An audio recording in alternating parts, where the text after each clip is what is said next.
Les médicaments, thème de notre dossier ce soir, pour les doubles vertus qu'ils peuvent parfois avoir.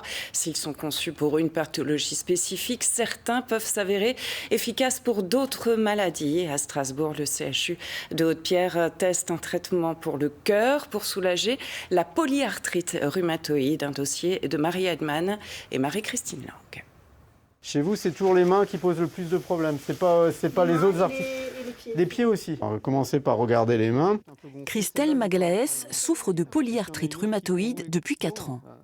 À 39 ans, la jeune femme est déjà traitée, mais ses douleurs n'ont pas totalement disparu. Au début, c'était très handicapant puisque ça fait très mal quand ça enfle et que c'est douloureux.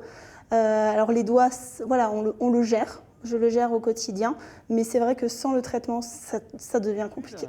La polyarthrite est une maladie dégénérative, inflammatoire et déformante qui s'attaque aux articulations et qui peut devenir un véritable cauchemar. C'est à la fois une destruction de l'os qui est rongé, qui est mité, et il y a une destruction du cartilage qui est indispensable pour que nos articulations fonctionnent. Donc c'est une maladie qui, lorsqu'elle n'est pas dépistée rapidement et qu'on ne met pas en place des traitements efficaces, est redoutable. Pour tenter d'améliorer sa qualité de vie, Christelle a accepté de participer à une étude pour tester un nouveau médicament, ou plutôt un médicament très ancien, le spironolactone, qui jusqu'à présent était prescrit en cardiologie contre l'hypertension. Donc, je voulais vous donner votre nouveau traitement pour les 3 mois qui arrivent. Christelle doit prendre 2 comprimés par jour et être régulièrement suivie à l'hôpital. Objectif, faire diminuer les gonflements des articulations. Je rentrais un peu dans les critères de l'étude. Si ça peut permettre de trouver un traitement qui peut justement aider à faire diminuer les symptômes de la maladie, ou en tout cas d'avancer dans la recherche, j'étais pour. Cette étude est menée en double aveugle, c'est-à-dire que les 3 premiers mois, ni Christelle ni son médecin ne sauront si c'est le comprimé actif ou un placebo qu'elle prendra. Les 3 derniers mois, tous les patients inclus dans ce programme avaleront le bon médicament. Un protocole mis en place et suivi de très près par Nicolas Meyer. C'est derrière son ordinateur que ce professeur de santé publique et méthodologiste orchestre l'étude. Le méthodologiste intervient pour savoir combien il faudra inclure de patients, pendant combien de temps il faudra les suivre, et il va traiter statistiquement ces données avec les méthodes statistiques les plus modernes qui soient, comme les techniques bayésiennes ou l'intelligence artificielle qui est de plus en plus fréquemment utilisée dans le domaine de la recherche médicale.